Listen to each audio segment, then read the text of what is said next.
সরকারের দিক থেকে সব গুড ফেইথে হয়েছে। I do a bit disagree with that. করিডোরের কথা আসলে একদম স্পেসিফিক এই পয়েন্টে আসি। বাংলাদেশ মিয়ানমারকে একটা করিডোর দিতে চেয়েছে। আমি করিডোর শব্দটা আলাদা করে জোর দিয়ে বলছি। প্রথম এই কথাটা বলেছেন পররাষ্ট্র উপদেষ্টা যে আমরা নীতিগতভাবে একমত হয়েছি, আমাদের কিছু কন্ডিশনস নিয়ে আলাপ আছে। মানে একজন পররাষ্ট্র উপদেষ্টা স্টেটের কিছু না জেনে ইজ নট দ্যাট স্টুপিড, ওই মানুষকে আমরা চিনি তো, উনি বলে ফেলবেন। আচ্ছা, এরপর প্রেস সচিব এটা অস্বীকার করলেন এবং শেষে রোহিঙ্গা বিষয়ক হাই রিপ্রেজেন্টেটিভ, উনি এনএসএ, উনি ডিফেন্স মিনিস্ট্রি সামলান, আমি বলি তো উনি ডিফ্যাক্টো ডেপুটি চিফ অ্যাডভাইজার এখন বাংলাদেশের। তো উনি এসে বললেন কোনো করিডোর দেওয়া হচ্ছে না, হিউম্যানিটেরিয়ান প্যাসেজ দেওয়া হচ্ছে, চ্যানেল দেওয়া হচ্ছে। কারণ উনি বলছেন এগুলো মতলববাজি, কিন্তু আমি বলছি উনি বলছেন আমরা ওখান থেকে কোনো মানুষকে ইভ্যাকুয়েট করছি না, মানে ওখান থেকে কোনো লোক নিয়ে আসছি না, সুতরাং এটা করিডোর না, যে কেউ খুঁজতে পারেন। আজকে দুনিয়া মানে আমি এই জন্য আমার মেজাজও এই দেখুন আমি এক্সাইটেড হচ্ছি, কারণ উনি মনে করছেন আমরা সব স্টুপিড। ওনার বিরাট প্রোফাইল আছে, বিরাট চাকরি আছে, লেখাপড়া আছে, এবং বাকি সবাই স্টুপিড। যে কেউ খুঁজুন। হিউম্যানিটেরিয়ান করিডোর হচ্ছে একটা ডিমিলিটারাইজ জোনে দুটো কাজ, একটা হচ্ছে লোক ইভ্যাকুয়েট করা, এটা ঠিক আছে, আবার হিউম্যানিটেরিয়ান এইড পাঠানো করিডোরের মাধ্যমেই হয়, এটাকেও করিডোরই বলে। শব্দের একটা মার প্যাচ করলেন, কেন করলেন?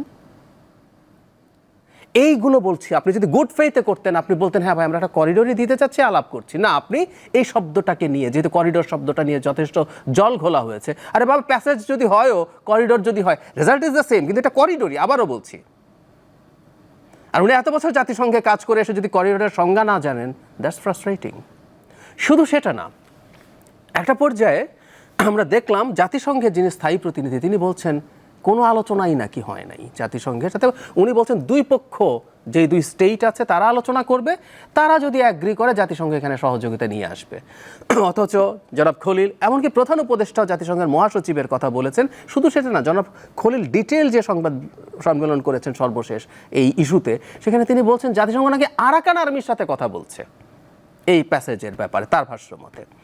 আরও একটু বলি, ওখানে উনি বলছেন বাংলাদেশ আরাকান আর্মির সাথে সম্পর্ক রাখবে, আমরা একটা সভরেন কান্ট্রি, মানে আরাকানের সাথে সম্পর্ক রাখতে হবে, এটা আমরা একমত। কিন্তু আপনি ঘোষণা করছেন একটা নন স্টেট অ্যাক্টরের সাথে আপনি প্রকাশ্যে সম্পর্ক রাখবেন, তাকে 10 কিলোমিটার ভেতরে ঢুকে জলকেলি করতে দেবেন, এটা ভয়ঙ্কর কথা। কারণ আপনি এখনও বাংলাদেশ মিয়ানমারের যে জান্তা সরকার, তাকে তো সরকার মনে করেন। ধরুন মিয়ানমার এখন আরেকটা সরকারও আছে, ন্যাশনাল ইউনিটি গভর্নমেন্ট, এনইউজি। ইউরোপের কোনো কোনো দেশে এনইউজিকে এন্ডোর্স করে, তো সে বলতে পারে ভাই আমি তো তোমাকে মানি না।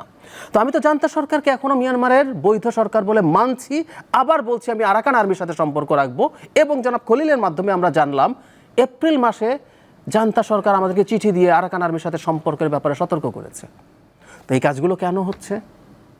এটাই বলছি যে শুধুমাত্র যে গুড ফেইথে হয়েছে তা না, এর মধ্যে একটা অংশ বা কেউ কোনো না কোনো কিছু করার চেষ্টা করছে, আমরা এগুলো দেখে বুঝতে পারছি। কারণ আপনি অস্পষ্টতা এবং আপনি মানুষকে পাল্টে ফেলার চেষ্টা করছেন। এবং খেয়াল করুন, ফুয়াদ ভাই একটা দলের মানুষ, এই একটা ইস্যুতে প্রত্যেকটা দল একমত, এমনকি এনসিপি, যাকে আমরা অনেক ক্ষেত্রেই সরকারের সাথে খুবই অ্যালাইন্ড দেখি, তারাও বলেছে আলোচনা ছাড়া, ব্যাপক ভিত্তিক আলোচনা ছাড়া এইরকম সিদ্ধান্ত সরকারের নেওয়া কোনোভাবেই ঠিক হচ্ছে না। কিন্তু তারা সেটা করছে না, তারা কোনো না কোনো ফর্মে এদিকে এগিয়ে যাচ্ছেন, এই টেন্ডেন্সি তাদের দেখা যাচ্ছেই। সেই কারণে বলছি সরকারের দিক থেকে প্রবলেম হয়েছে। আরও দু একটা উদাহরণ দিই। জনাব ইশরাক মেয়র হবেন কিনা আইনগতভাবে কি আছে না আছে বিস্তারিততে ঢুকছি না, ফুয়াদ ভাই আরও ভালো বলতে পারবেন। কিন্তু একই রকম কেসে মেয়র না হওয়ার উদাহরণ আছে বরিশালে, আবার হওয়ার উদাহরণও আছে চিটাগংয়ে। কিন্তু জনাব ইশরাক শেষ পর্যন্ত আপিল বিভাগের রায়ের পরও এখনও মেয়র হইতে পারেন নাই। বিএনপি সেগুলোকে একদম ঠিক গুড ফেইথ না, যে একটা চক্রান্ত বা একটা চেষ্টা আছে, এটা ভাবতে পারেন। বৈঠকে গেলেন, সেখানে আসিফ মোহাম্মদ সজীব ভূঁইয়াকে রাখা হলো, যাকে তারা পদত্যাগ চেয়েছেন। উনি আর কোনো মিটিংয়ে ছিলেন না। ফুয়াদ ভাইরা যখন গেছেন ওখানে আসিফ মোহাম্মদ সজীব ছিলেন না, ওই একটা মিটিংয়েই ছিলেন। এবং সর্বশেষ জাপানে গিয়ে যেভাবে অ্যাকিউজ করেছেন বিএনপিকে প্রধান উপদেষ্টা, সব কিছু মিলে কিছু সাবস্টেন্স আছে, এটা মেনে নেওয়া ভালো।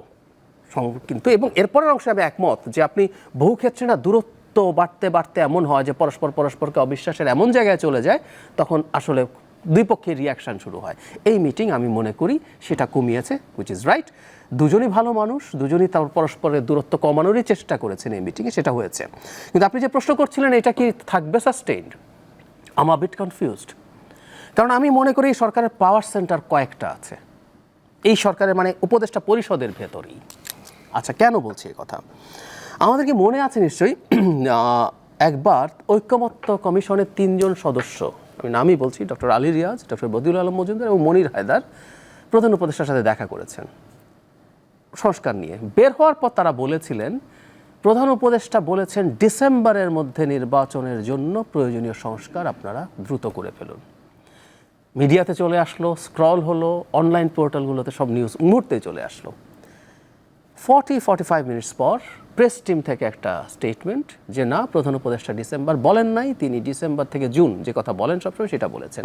এখন ধরুন 3 জন যে মানুষ যাদের নাম বললাম, এদেরকে আমরা দূর থেকে অথবা ব্যক্তিগতভাবে সবাই চিনি, কেউ দূর থেকে জানি, মানে ওনারা প্রধান উপদেষ্টা কি বলেছেন সেটা 3 জনের একজনও শোনেন নাই, অথবা প্রধান উপদেষ্টা ডিসেম্বর থেকে জুন বলেছেন কিন্তু 3 জন একটা ডিসইনফরমেশন আমাদের সামনে এসে বলেছেন, ডিস্টর্ট করেছেন যে এটা ডিসেম্বর বলেছেন। আরেকটা জিনিস আমি একটু বলি, ধরুন তার সদিচ্ছা আছে, কিন্তু কেউ যদি মনে করে একটা প্রবলেম তৈরি করাবো, প্রবলেম তৈরি করার একটা বীজ কিন্তু বপন করা হয়েছে। সেটা হলো এই নির্বাচন কমিশনের অধীনে আমরা নির্বাচন করব না। এনসিপি বলেছে, জামাতও একবার বলেছে, অন্তত এনসিপি তো রিপিটেডলি বলছে। এখন একটা শিডিউল এই নির্বাচন কমিশন দিল, তারপর যদি আওয়ামী লীগ নিষিদ্ধকরণের মতো একটা প্রেক্ষাপট আবার তৈরির চেষ্টা হয় এবং সেটা যদি সাকসেসফুলি করা যায় যে এই নির্বাচন কমিশন তো আমি মানি না, একে তো চেঞ্জ করতে হবে, এর অধীনে কোনো নির্বাচন হতে পারে না বলে আপনি নেমে গেলেন এবং আওয়ামী লীগের মতো, আওয়ামী লীগকে প্রধান উপদেষ্টাও নিষিদ্ধ করতে চায় নাই, বহুবার বলছে, বহুবার দেশে বিদেশে বিভিন্ন মিডিয়াতে, দেশি বিদেশি মিডিয়াতে, তো ওনাকে তো শেষ পর্যন্ত চাপের মুখে অবস্থান পাল্টাতে বাধ্য হতে হয়েছে। তো একই সিচুয়েশন যদি আবার তৈরি করা হয়, সেই জন্য আনসার্টেনিটিগুলো আছে বলে আমি এখনও বিশ্বাস করি। কারণ বিশেষ করে নির্বাচন কমিশন ইস্যুতে একটা আলাপ মাঠে রাখা আছে, এটাই একটা পটেনশিয়াল মাইন যেটা হয়তো কাজ করবে পরে।